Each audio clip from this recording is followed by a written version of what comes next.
Hi, this is Casey from Lady Michael Tarot, here to give you a quick 3-card reading on this day of September the 8th, which is a Tuesday. The moon is in Taurus. Let's have a good meal and then snuggle on the couch for an extended period of time, okay? Taurus moon is all about the nurture. Get your nurture on. Also, if something upsets you, just let it go. You know, those fixed signs. They never want to get over anything. They'll always remind you what you did. I mean, I am a fixed sign, just so you know. I'm working on it. Okay, 3-card reading for today, Tuesday, using my favorite, the Aquarian deck, because you know what? I'm Aquarian, all right? And I'm probably going to tell you that every time you watch my videos, so you remember. Okay. Woo! All right. Card just pops up. I'm going to throw that card right there, and I'm going to pick 3 cards like I always do. All right, we've got the Knight of Swords. Yo, check him out. So the Knight of Swords is this character who's looking down quite contemplatively at the ground. He's got a sword. This Knight of Swords actually looks really chill, okay? Typically in the Rider-Waite deck, the Knight of Swords is the fastest card. It's a dude on his mount, on his horse, with a sword, like in the air, okay? Knights represent air, and then swords represent air. So this card is air on top of air. It's double air, okay? So double air basically means that you're in your imagination a lot. You're in your thought process a lot. You know, you're trying to make certain decisions based on certain ideas, concepts, and philosophies, okay? Sometimes the Knight of Swords can mean that you're doing that and you're executing it quite quickly. Sometimes it can mean you're being a little hasty and kind of like rushing into it really fast. Let's look what the other cards have to say so we can get more understanding of this card by putting it in the context of other cards, because that's how you do, okay? So the next card is another card of the Swords demeanor. It's the Page of Swords and it's reversed. So this is what it looks like upright, okay? It's another guy. These guys look really serious. Check it out. This guy's like, will she ever call me again? This guy's like, I don't know. Maybe they won't call me again. Really? Yes. Oh. Okay, so when it comes down to this, it's interesting because, again, I have the cards, the meaning of the cards memorized, but I use different decks to get different interpretations or see things different way. Because, again, I'm a Uranian and everything has to be different every time or I get really bored.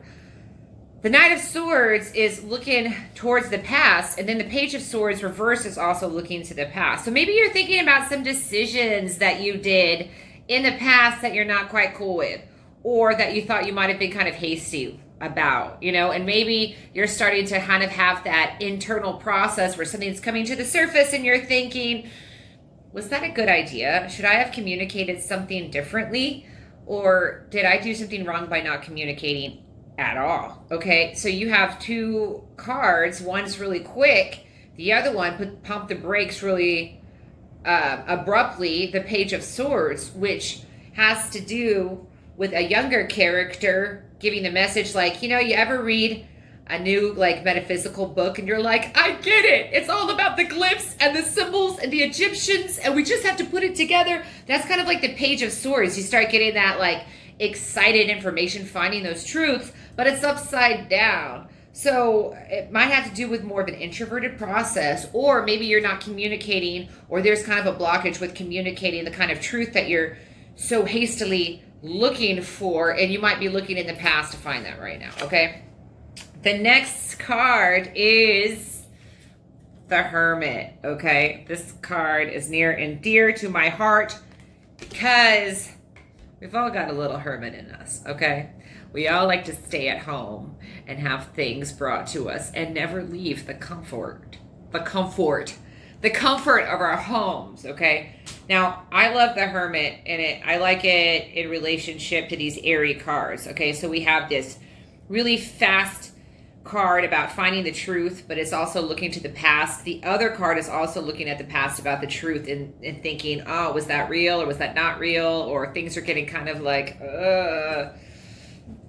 confusing. You put things in your mind too much, you just hang out in your mind too much, and you don't see people a lot, or what have you, and you're at the mercy of your own mind, it can take some work to get out of there. Your mind. Okay, so we have the Hermit, which is number 9, which is Virgo, okay? And the Hermit is the card that has to do with touch. Kabbalistically, it has to do with like physical touch, being touched. And that's so apropos on this Taurus moon, right? Is being touched. Are you being touched enough? Is it okay that I ask you that? Are you getting physical contact? Because that's important, to be touched and to be nurtured. It's a Taurus full moon. Again, the touch and the nurture and the food is really important. And also, the Hermit has to do with getting to a point where you start realizing that things exist outside of yourself, okay? Not to sound like, a word that rhymes with itch, but Virgo people, or Virgo in general, can be kind of self-centered and see things in their own world and really adhere to their own systems.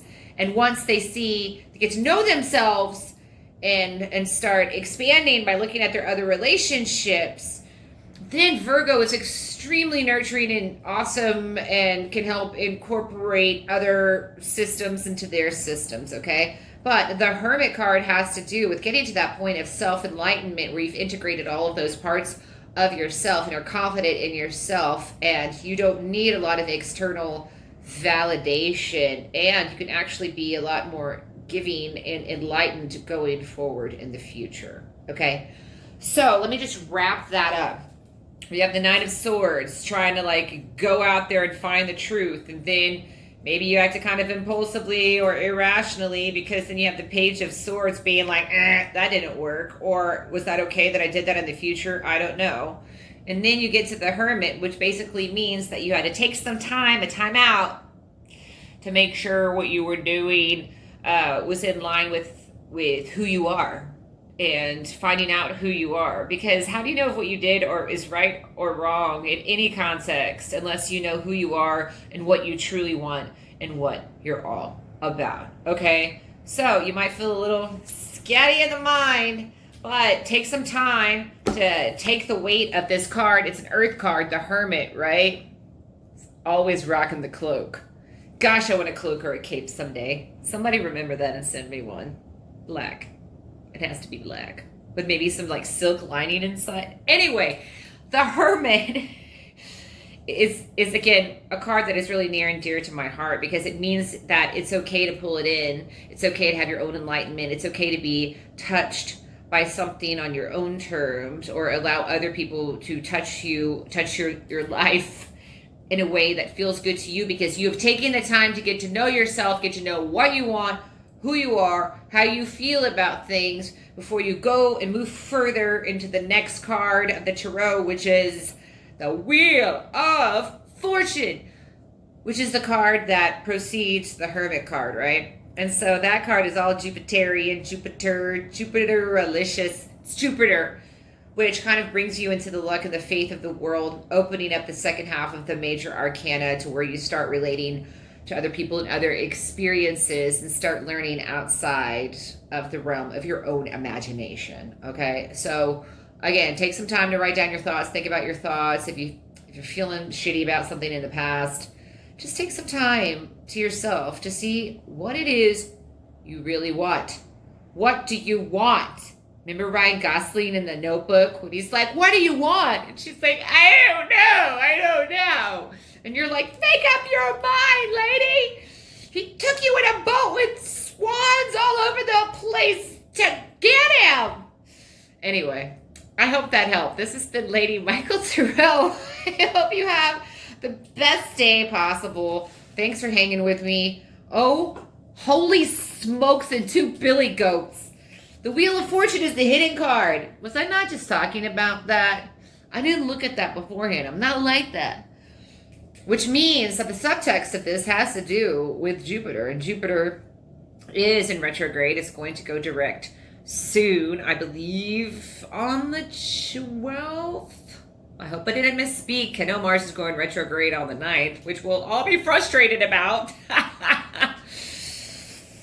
We aren't frustrated enough right now. But anyway, why not just add some more? The Wheel of Fortune, getting back to that, is that the Jupiter is about to start pumping again and spinning, and we'll have the momentum of lucky Jupiter, the planet of faith and fortune and expansion and travel, is going to start pumping the gas again, which will be nice because it's like interesting that in astrology one thing will happen with one planet and you feel kind of about it, but then something happens with another planet and you're like, yeah, so it's kind of like this push and pull game of the planet. So Mars, the planet of action, aggression, violence, intensity, is going to go retrograde, which means it's going to slow down, which means our actions might be thwarted, or we might be kind of frustrated that we're not getting what we want, or we can't do what we want. And then Jupiter has been retrograde and is going to go direct, I believe, on the 12th, like I said. So that means that